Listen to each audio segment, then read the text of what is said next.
In every heartache, there's a hidden seed of strength. Join Portia Booker on the Grief Grantor as we journey through stories of resilience, finding gratitude in the echoes of grief. Together, we transform sorrow into strength, pain into purpose. Welcome to the Grief Grantor, where your healing journey begins.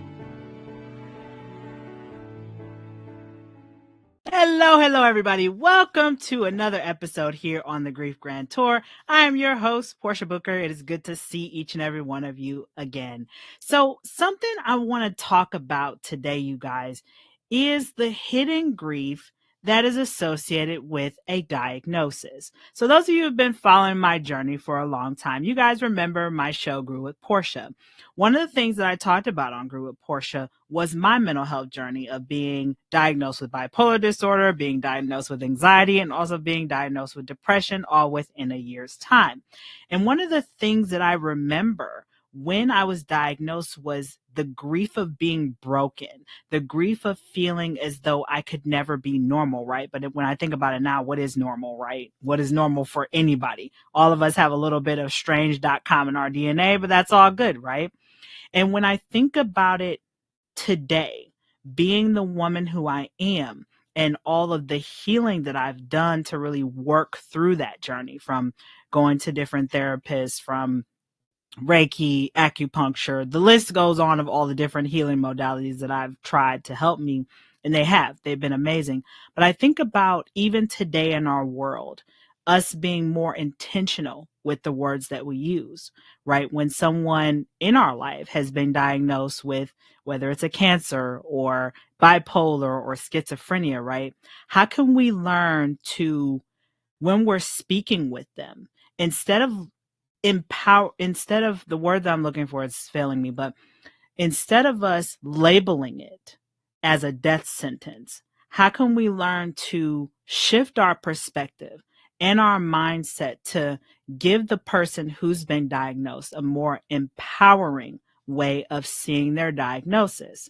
Because when I think about my journey with bipolar, I remember all the manic nights, the different things that I went through, the anxious thoughts and all the things, right?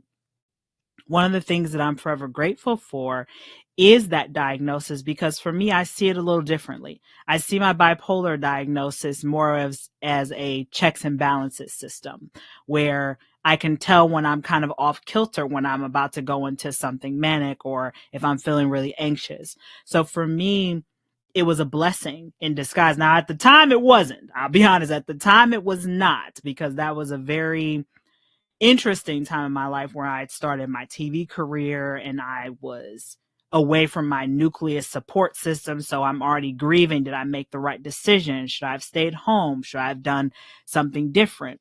So when I think about it today, I can see the hidden blessing within the diagnosis that I received.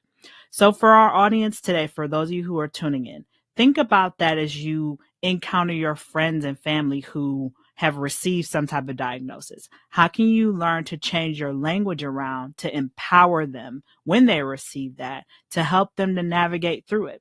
You know, one of the things I always say to people is, I'm sending my love your way. How can I help? Right? I say that to everybody because in the world today, I think there's more love to go around than what we tend to give. And I think that as we embark on our journey, wherever we're at, right, whether we're on our grief journey or just a regular day, there's always a way for us to connect and reach other people. Okay.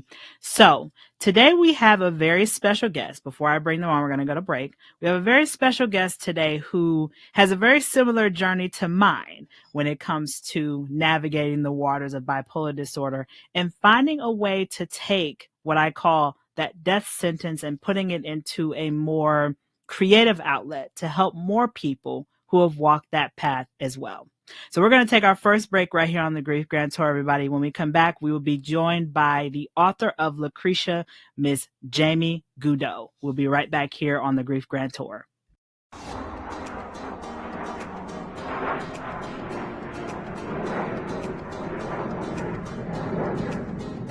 Are you ready to illuminate your path and embrace your true purpose? Welcome to the Secrets of Being retreat in the breathtaking landscapes of Costa Rica. Experience a life-changing journey, surrounded by the vibrant energy of nature. Make connections with like-minded visionaries and change-makers like yourself. Discover the power of love and light as we dive into transformative workshops, guiding you to unlock your highest potential and radiate positivity. Connect with the wisdom of the earth, immersing yourself in the beauty of Costa Rica. Let nature inspire your journey of self-discovery. Awaken the visionary within, and let your light guide you to create a positive impact on the world. Join us at the Secrets of Being Retreat and Shine Bright. Reserve your spot now and take the first step towards a purposeful, inspiring life. Embrace the secrets. Embrace your light. Embrace your being.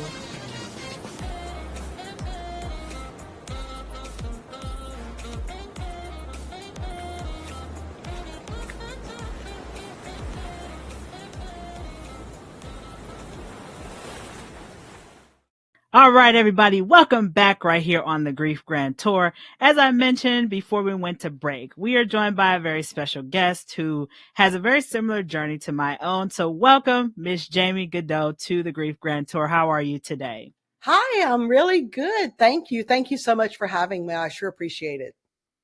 Jamie, it truly is an honor. I love hearing stories about people who have turned what I like to call their mental health diagnoses, or whatever you want to call it, into a more creative outlet to help more people. So, Jamie, let's just dive right in, right? Your book, Lucrecia, a memoir of a bipolar manic woman. I'm always curious, can you shed light on the title? Is Lucrecia maybe an alter ego of yours? Who is Lucrecia? How did that title come about? You're very perceptive. Lucrecia actually is, yes, an alter ego. So in 1998, when I was diagnosed with bipolar disorder, bipolar 1 disorder with psychosis, I was stunned. I was angry. I was devastated. I was 28, mother of 4, mom of a brand new 1-year-old. It was awful. And the way that I chose to handle it was very maladaptively. What I did was I denied it for about 3 years. And then I began to create in my own mind Lucrecia. Because I found myself saying stuff like, Jamie really gets on my nerves. I just wish I could escape Jamie. I wish I could get away from her. And one day my son asked me, Mom, why do you talk about yourself in third person? That's kind of weird. And so I started noticing that I was doing that. I really hadn't noticed it before. And so in my own mind, I created Lucrecia. And so when I wanted to escape Jamie, then there was Lucrecia. Lucrecia was mean. Lucrecia was bipolar. So she was mean. She was mean to Jamie. She didn't like Jamie very much. And she oftentimes did things like telling Jamie, I guess the things that Jamie would tell herself if Jamie really chose to believe that she was bipolar, but she was still in denial. You understand? So yeah, absolutely. Lucrecia was manic. Lucrecia was bipolar. And I decided to name the book after the person that Lucrecia was. Jamie, it's interesting because I feel like I kind of have a similar type of ordeal when I was really heavily in my bipolar journey, right? My alter ego was Persephone. Persephone was mine, and Persephone was this beautiful woman who was perfect, and I wasn't there. So it's kind of like, a little bit of the opposite to what you're mentioning. And I'm curious, Jamie, if you can elaborate on that pivotal moment when your son was like, Mom, why are you talking to yourself in this way? What was it in that moment where you recognized, like, I need help? Something isn't right here. What was that moment like for you? Whew. It was hard. Um, he was young. He was probably, I would say 12 or 13 when it happened, when he heard me talking that way. And I stopped in the moment and looked at him and thought about the words he just asked me and said to myself, this is very unhealthy. It's not only unhealthy for him, but it's unhealthy for me as well. And I think it's part of the reason that I came to the realization the denial has got to come to a stop. I've got to come to terms with my diagnosis, because otherwise these maladaptive coping skills are going to ruin my life and my children's life. And I wasn't going to have that. I was not going to have that. So at that particular moment, I think two things happened. I think I came to the realization of how maladaptive my behavior was and that it needed to change. And Jamie, thank you for shedding light on that, because I think there's so many people who receive a diagnosis. I can say from my late mother, who was diagnosed with cancer, and she was in denial about it. She didn't want to address it. She was like out of sight, out of mind, right? Mm-hmm. That's yes. Common with a lot of people. And I'm grateful that my mom was open and receptive to us, like begging her to just investigate it, just do it. And to me, that gave her an extension on her life during that time. And Jamie, I know with a diagnosis, right, there comes a level of grief, right? And can you speak, Jamie, on how, once you received that diagnosis, what that grief journey looked like, and how you were able to, when you look at that time now in comparison to back then, what would you say was the hidden gift that you discovered through that grief? My hidden gift is my strength. And my strength does not come just strictly from me. I feel that my strength comes mostly from my Lord, my Savior, Jesus Christ, but also from my support system, my family, my children, my husband, and all of the people who are gracious enough to help me along the way. I'm going to start there, and then I'm going to go backwards and answer the beginning of the question. It was extremely hard. It was extremely hard. And definitely grief is a word that absolutely adequately sums up exactly what I felt. I felt like, in fact, I remember my psychiatrist telling me one time, he said, you need to understand that along with this diagnosis comes this.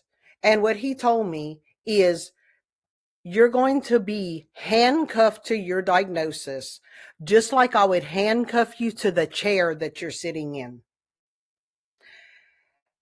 And I remember sitting there stunned that someone would say something like that to me. And I remember saying to myself, you don't know me. You don't know me as well as you think you do. And you don't know my God. And that's not going to happen to me. I didn't say those words, but I remember it hitting me like this. And I remember the resolve that rose up in me and said, no, it's not, my story is not going to go that way. And so I had to work through the grief. I had to work through the anger.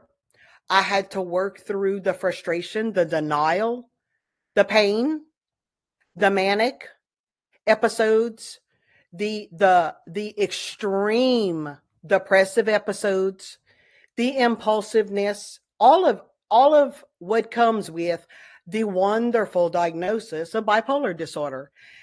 I had to read about it, and I had to tell myself, Jamie, this is you. This is you right now. but it doesn't have to be you for the rest of your life, sweetheart. You can fix this. You can work on this, and you can achieve success despite this. And so I did allow myself to grieve, and it took a while. I'll be honest with you, it did. It took a while for me to get to the point where I was no longer brooding, angry, wishing that it was not the case, begging God, please just heal me, touch me, heal me. I know you can. Just do it. Throwing my medicine away and proclaiming myself healed in Jesus' name. Then having to call my psychiatrist and beg him, please write me another script because I have destroyed the script that you gave me for the 3 months because I didn't need it because I was healed. And I threw my medicine away again. And finally, after 3 years of doing that, my second husband told me, if you do it again, I'm going to divorce you. I can't go through this anymore. God wants you to go through the process, and you're going to have to realize that, and you're going to have to begin the process. And so that conversation, along with the conversation we talked about earlier, really is what jarred me into the reality. It's time for me to begin my healing journey. And so I did. And in the process of healing, now it's been a long time. I've been dealing with bipolar disorder since 1998. In the process of healing, what I picked up along the way is that there is a strength inside of Jamie that I did not know existed. And also today I can say that there is a peace and a stability in Jamie that I had no idea could possibly exist. And I use those things every day in my journey of helping people to find that peace and that strength while I counsel people. That's what I found. That's the gift. That's the nugget that I found once I was able to get past the grief. Jamie, something that is pigging my ear right now is the word faith. And I'm curious how you were able to keep your faith, right, and not run away from it through your diagnosis, but instead you ran towards it. What was that journey like? Because I know when some people receive a diagnosis, or heck, it can even be they get into a terrible car accident, they survive, but maybe they're paralyzed, right? What did it take for you to hold strong to your faith during that time and not resent the God of your understanding? That's a good question, and you're right. There were days, I'll be honest with you, there were days I struggled, especially when I would throw my medicine away and proclaim myself healed in Jesus' name, and Jesus did not agree with me. and I would get mad and I would say, what is wrong? I have faith. If you just promise that if we just have faith of a mustard seed, and I knew I had the faith of a mustard seed, at least. On those days, it was hard. It was hard. And I had really, really tough conversations with my Lord. But he was always there. He was always there. I've known the Lord for as long as I can remember knowing Jamie. I've known the Lord. And he was always there to listen, to help me to find understanding, to help me to find the peace that I was looking for. And so even on those days that I was angry, I knew he still loved me, and I knew he was still there for me. And I knew he had not thrown me away, that all I had to do was repent. And then I was back in his good graces again. And so I understood that. And that's what I would do. I would get mad. And sometimes I would stay mad for a week, wouldn't talk to him. And then I would realize, it's like, okay, the only thing that I'm accomplishing here is I'm making myself more miserable than what I need to be, because I feel like I've lost my best friend. I need to go back. I need to go back. I need to apologize, and I need to get back into good graces with my father again. And that's what I would do. And that's what has taken me through this journey. Honestly, it's what's taken me through this journey every step of the way and given me the strength and the peace that I have today. Yeah, I mean, thank you for shedding light on that, because I think about that all the time, Jamie. When I think about my mom's transition, right? I'm telling you, I'm surprised that every Bible in my house didn't catch on fire, because I was ready to, me and God was going to be in my front yard duking it out, because I was so upset, so angry, like, mm-mm. And even with my bipolar journey, when I was diagnosed, I turned away. I was like, nope. I'm broken. I'm not good enough in your eyes. I'm good. But it was through my mom's transition, Jamie, that brought me closer to my faith, because I really had to question. Like, I wrote God a letter. I wrote him two, because I'm like, you're going to hear me, sir. You're going to hear me loud and clear. And we have a very unique relationship, right? I'm sure that you and God have a unique relationship. Me and God do too. And I said to God, I said, look, I'm not happy. I don't understand. Please explain this to me. And I mean, sure enough, God was like, Portia, sit down. Sit down. Come on, sit down, my child. Listen, I knew what I was doing was going to hurt you, but I knew at the same time it was going to help you. And my arms are big enough to withstand your amount of strength. So you're okay, my child. Listen, I needed you back. I have a bigger message and a bigger calling for you that you don't understand quite yet. But that's okay. Just know that I've always been here and I needed you back.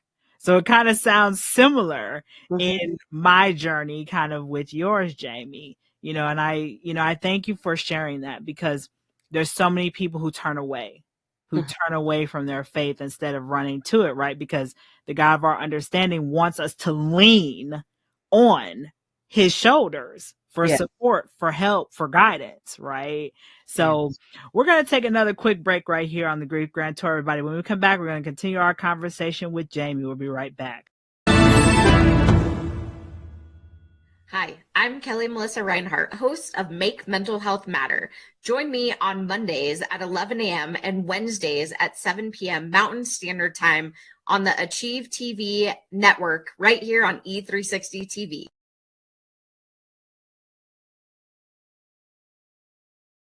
All right, everybody, welcome back right here on the Grief Grantor. We were just having an amazing conversation with Jamie about her book, Lucrecia, Memoir of a Manic Woman. So, Jamie, for our audience who's tuning in, if they want to connect with you and get a copy of the book, is there a website or social media handle you can share with us today? So I lead everybody to leadershipbooks.com. And also, it is available on Amazon. As far as reaching me, I'm available on Facebook. Send me a friend request. Excellent. So leadershipbooks.com, also Amazon. You can find the book Lucrecia, Memoir of a Manic Woman. And you'll also see in the show notes as well how to get a copy of the book. Jamie, something that I thought about before we went to break was when you mentioned about psychosis. And I know that this term is used, I want to say, too colloquially. And a lot of people don't truly understand what psychosis is.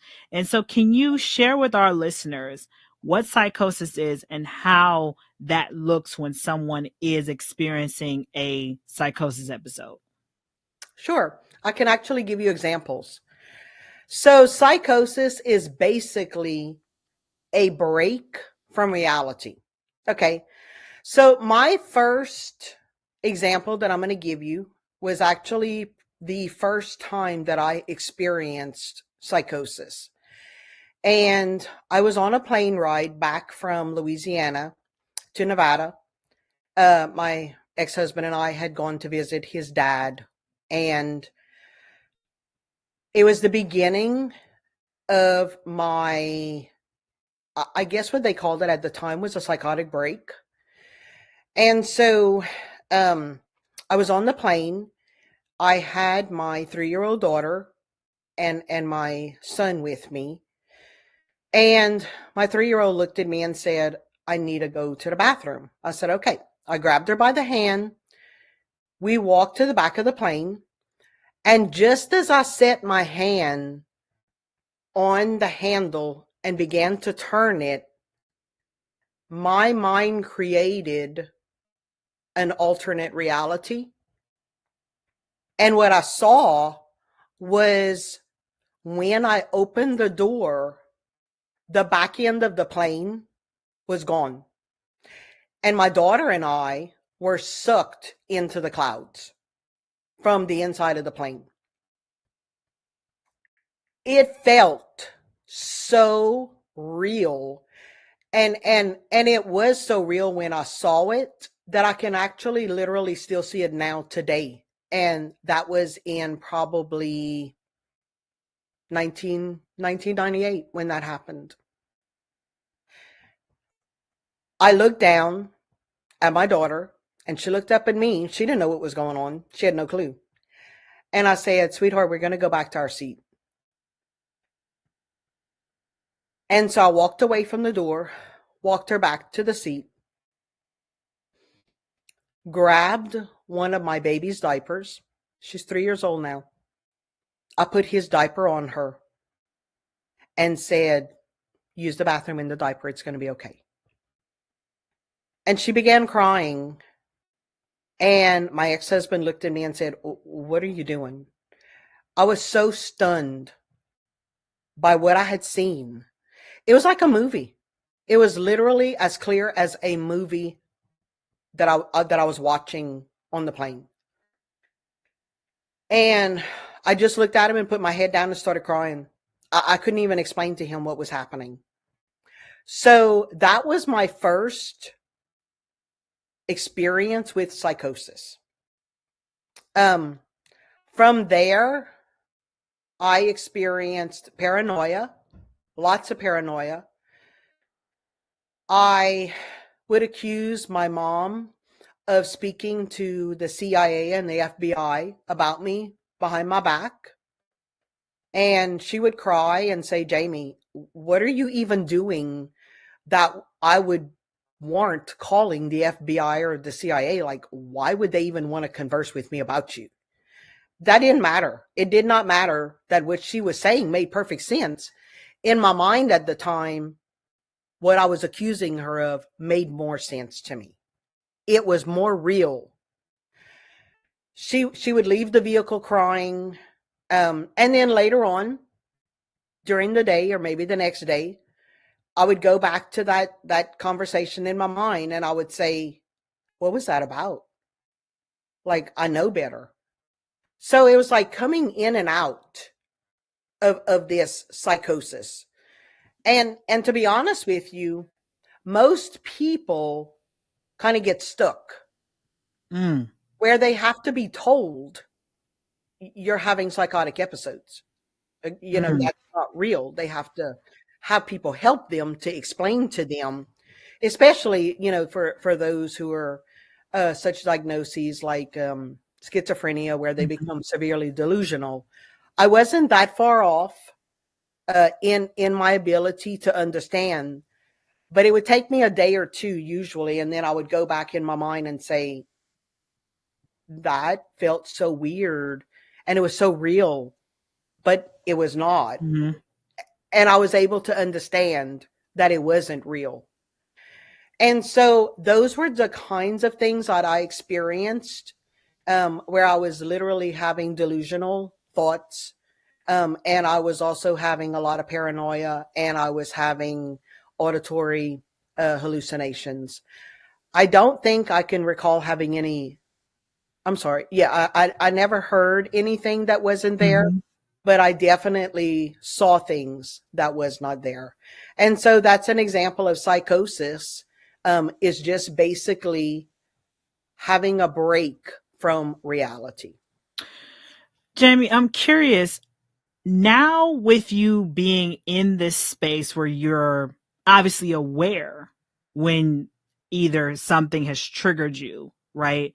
What's your method of, in a sense, bringing yourself back to the present when you notice a potential psychosis episode coming on? Do you do some breathing or meditation? Do you do some journaling? Do you have maybe like your support team where you have a code number 231, like, hey, Jamie's, what's kind of your method to, in a sense, ground yourself, but also seek support? Because I know when I'm hearing your story about being on this plane and your your former husband at the time, not being able to really support you, and probably the grief and the shame that you were holding on to, right? So what's your method now to bring yourself back to the present when you notice a potential psychosis episode coming on? I'm going to answer that question in two ways. First, I'm going to tell you that finally, after many, many years, the Lord has completely healed me. I no longer and have not had any type of psychotic episodes. It has been, I want to say, since 2009. I have not experienced any type of psychoticism. I am also no longer on any type of medication. So yes, amen. It is only by God's healing hand, I can honestly say. But I'm also going to answer you as to what I used to do. So I had a wonderful church that I attended when I lived in Nevada. And one of the things one of the pastors had me do was he had me watch a movie. Okay. And it was a movie with Russell Crowe. And of course, I'm going to forget the name of it now. Oh gosh. Anyway, the main character was delusional. And he had psychotic episodes. He had auditory and visual hallucinations. And so what he would do is he learned through counseling and therapy, if he was questioning whether or not someone was actually there, he would reach out and tap them. He didn't do it offensively, but many people knew in his small circle, they knew that he had these issues. And so they knew what he was doing. But what he would do is he would do it in a form of a gesture like, hey, how you doing? So he'd reach out and, just how you doing? And he'd tap them on the shoulder. And then he knew they were there. Okay. So that is what I taught myself to do. Extremely difficult, very humbling for someone who at the time was still dealing with grief of my diagnosis in the first place. So when I experienced paranoia, what I taught myself to do was walk up to the person that I was experiencing the paranoia and ask them a question, whatever the paranoia was. So I'm going to give you an example. I was moving, my whole family, we were moving, and I had some movers come over and they were packing my house. And all of a sudden the paranoia hit. I'm like, oh gosh, what are these people here for? They're from the CIA. They, instead of packing, they're looking through my stuff, pretending to be packing, right? Ridiculous, but that's what my paranoia was telling me. So what I did was I said, okay, I'm going to beat this thing. I walked up to one of the movers and I said, excuse me, I need to ask you a question. And he said, okay. I said, what are you doing here at my house? And he looked at me and he said, Miss Jamie, you hired me to move you. That's what I'm doing. I'm packing you and we're going to move your family to your new home. And I said, okay, thank you. And I walked away, and he watched me walk away, and I could feel him watching me. And I walked into the next room, sat down, and began to cry because it actually worked. I knew instantly that he was there to move me, and I could calm down and I could put it away. And I had trained myself before I ever asked him the question. I had trained myself. You're going to have to trust in humanity. You're going to have to trust that he's being honest with you. And you're going to have to trust that God is not going to put you in a situation where you're going to walk up to someone and they're going to further encourage your paranoia. And that's what I did. I learned how to overcome the paranoia, and I learned how to overcome the hallucinations. And eventually, the word of God says that if you resist the enemy, he will flee. Mm-hmm. And that's what happened. Eventually, it was not a problem anymore.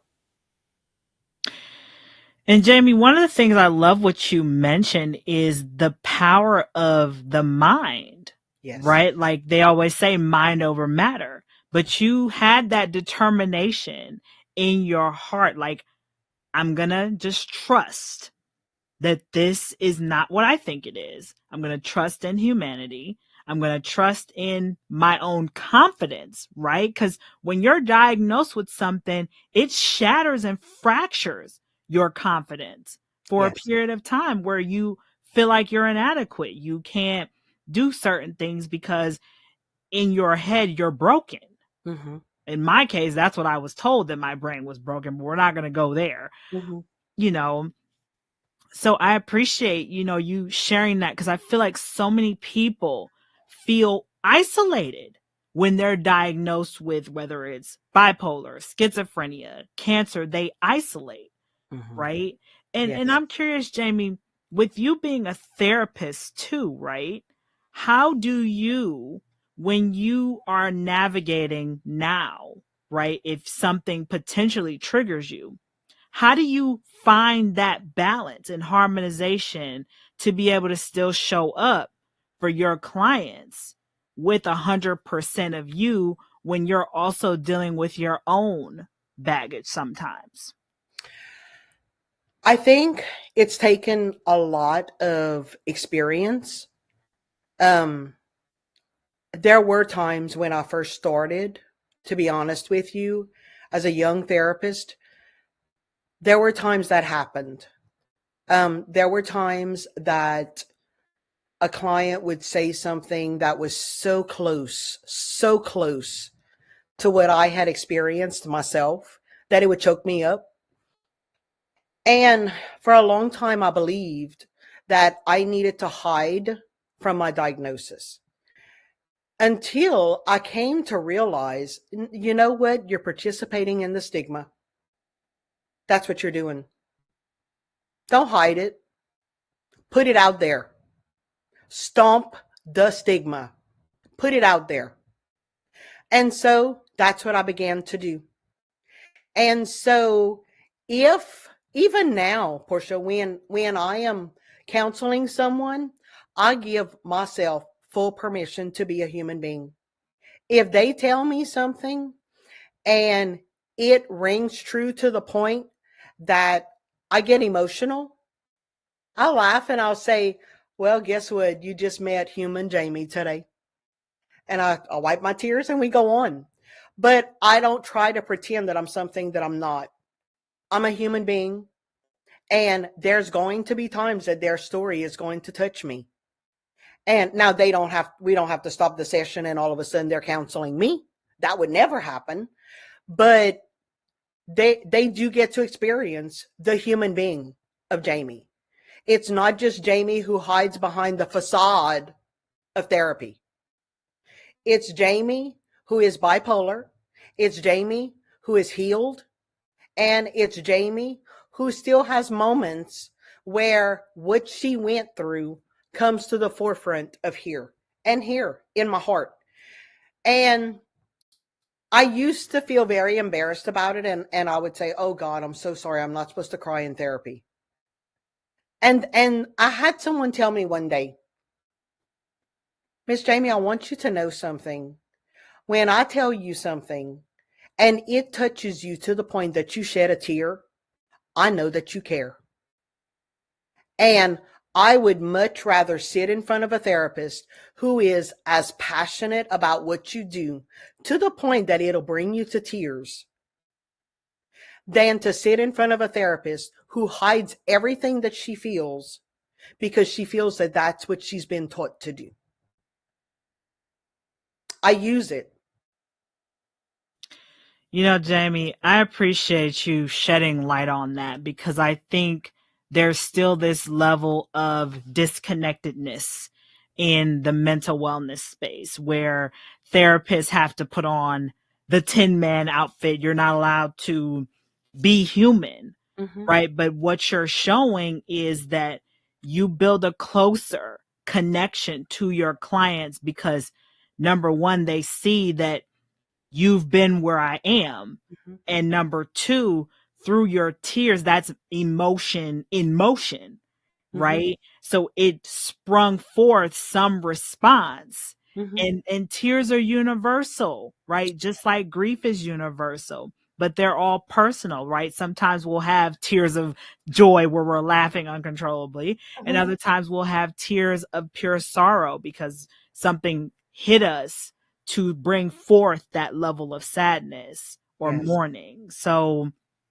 I truly appreciate you sharing that, Jamie, because I think there's so many people, not just clients who have been in therapy, but therapists themselves, giving themselves permission to be human in practice. Absolutely. It's part of finding purpose in the pain. It Oh, really yeah. is. Oh, yeah. That pain. Oh, that's a whole nother topic that we're going to have to dive into for another day. We're going to take another quick break right here on the Grief Grantor, everybody. We'll be right back with Jamie Goudeau. I'm Gary. And I'm Gina. And we're the hosts on Fire and Light Talk. So join us every Thursday, 11 a.m. Central Standard Time. Positive Vibrations right here on E360 TV. All right, everybody, welcome back right here on the Grief Grantor. We just took a little break and now we are back with Jamie Goudeau. Jamie, I want to again extend my gratitude for you coming on the show. I mean, you've shared so many rich pieces of your journey, your book, and, you know, also you going through the trials of navigating the murky waters of mental wellness because it gets so murky at times. You feel alone. You feel like, and I love what you mentioned about you're participating in the stigma. I love that. I wish more people could recognize that their silence is truly keeping the stigma alive, right? Yes. And I think more of us, we all have our own unique way of expression, whether it's through art, through TV show hosting or podcasting, right? I feel like each and every one of us, our pain is truly our purpose. And, you know, Jamie, something I think of when I think about grief, when I think about diagnoses, whether it's bipolar, schizophrenia, I think about the support system that is needed when you're navigating grief, when you're navigating a diagnosis. And I'm curious, Jamie, if you can shed light on how can a family and how did you receive support from your family through the storms of your bipolar diagnosis, and how can other families support a loved one who is going through that journey as well? I think the biggest thing that you can do for your family is be completely honest with them as to the truth about the fact that you need them. I think that's huge because oftentimes what we want to do, like you said, is we want to hide. We want to become embarrassed and we want to go and take our quote unquote beat up broken selves and go and hide somewhere. And that's the worst thing we can do. They can't help you if they don't know what's going on. And so I've done that before. I've been guilty of it before.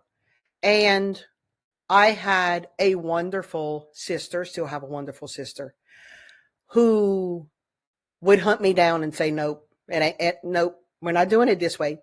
Nope, we're going to talk about this. You're going to talk to me. You can tell me what's going on.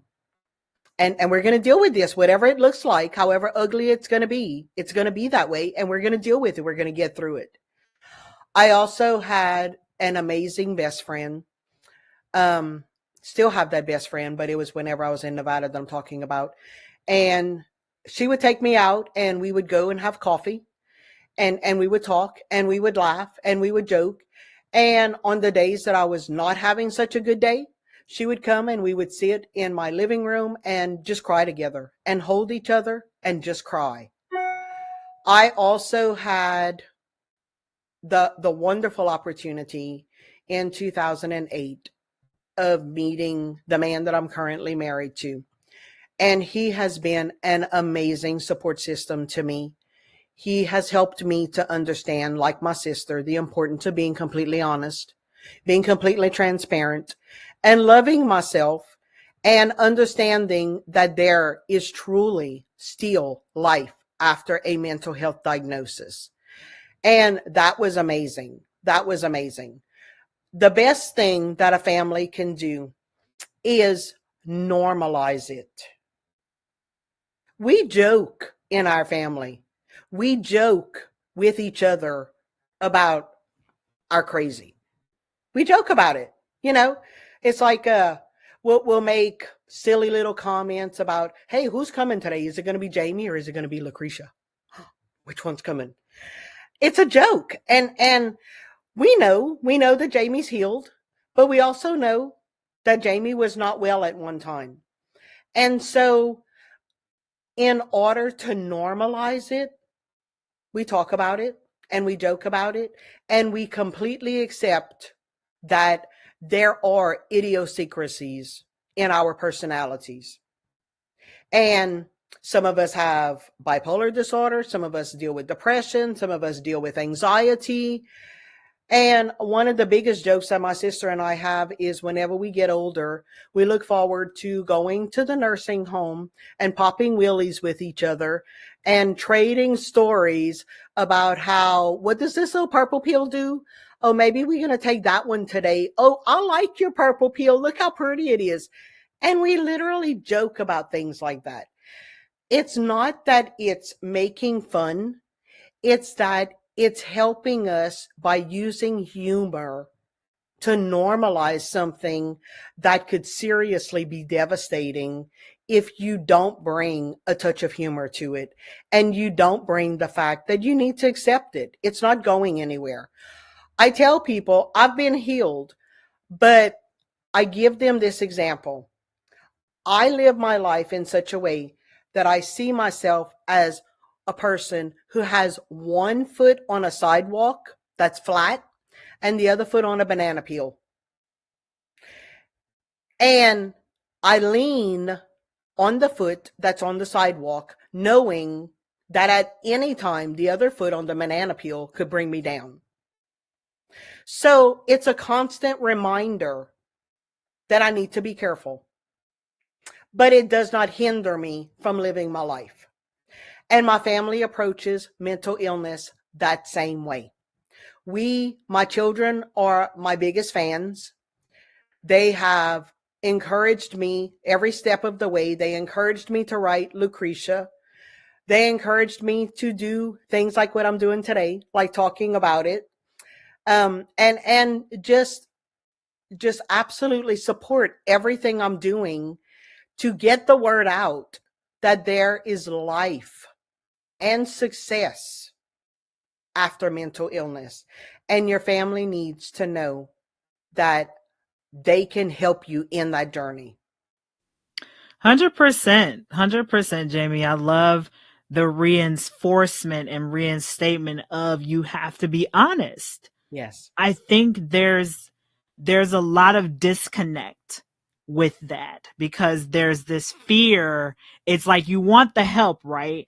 But at the same time, there's this fear of, well, if I'm honest, they're going to lock me up. There's these layers of consequences, which may not even be true. Mm-hmm. Right. Yes. And I know for me, Jamie, that was kind of what I had to work through. I had to learn to be honest about where I was, in my grief journey. Like, there was an amazing therapist who I met, who, after my mom transitioned, this therapist was the first one who I talked to from an honest place, because I had nothing else.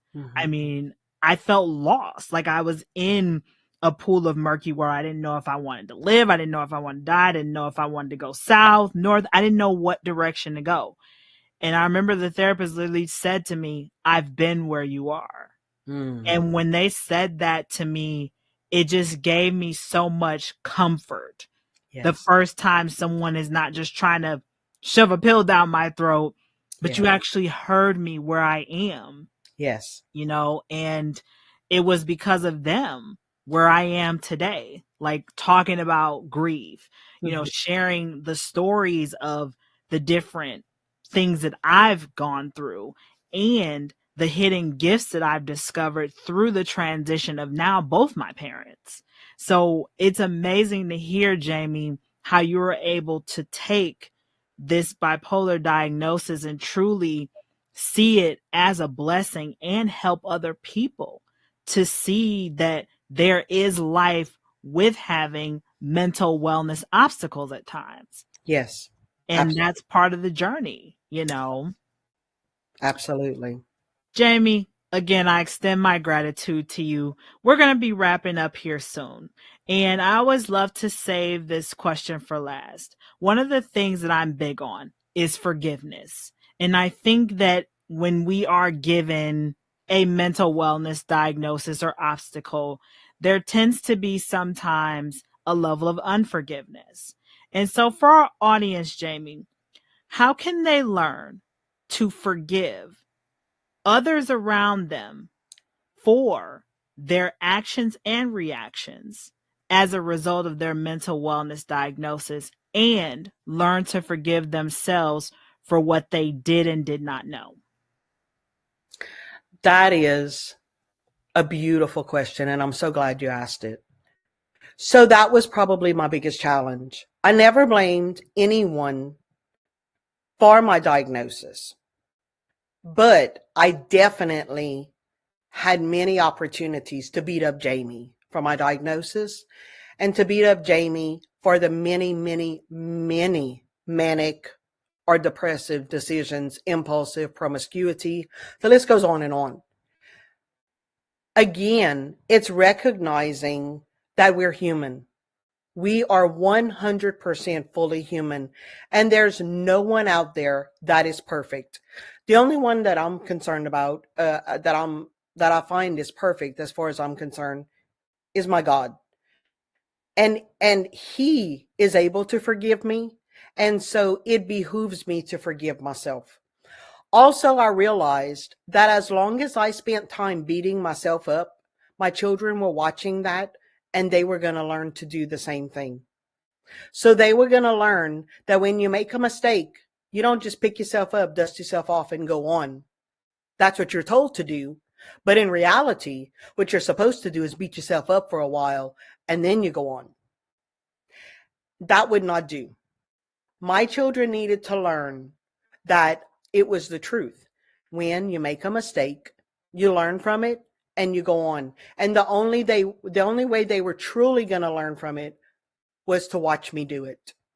And so that's what I did. And that's what I suggest that you do, my dear audience that's listening to me today. Please take the time to forgive. Please get in touch with your higher power. Get in touch with your inner child and do the hard work that it takes to find the forgiveness for anyone that you have anger against, and for yourself as well. It will set you free. Mic drop on that, Jamie. I mean, and it's so true. Forgiveness is not for the other person. It's for you at the end of the day. And it Yes. truly does set your soul free. Yes. And as I always say, the best position to be in is a light one. We don't want to continue to hold on to so much unforgiveness that it's blocking us from truly succeeding and excelling and moving towards our highest and greatest versions of ourselves. Yes, absolutely. Well, everybody, that was author Jamie Goudeau that you heard from here on the Grief Grantor. And that concludes another episode. Until we talk again, until next week, everybody, take care. Thank you for joining us on the Grief Grantor. May the story shared today light your path and guide your heart toward healing. Remember, with every moment of grief, there's an opportunity for gratitude, resilience, and empowerment. Continue your journey with us online and share your own story, because in this tapestry of life, every thread matters, especially yours.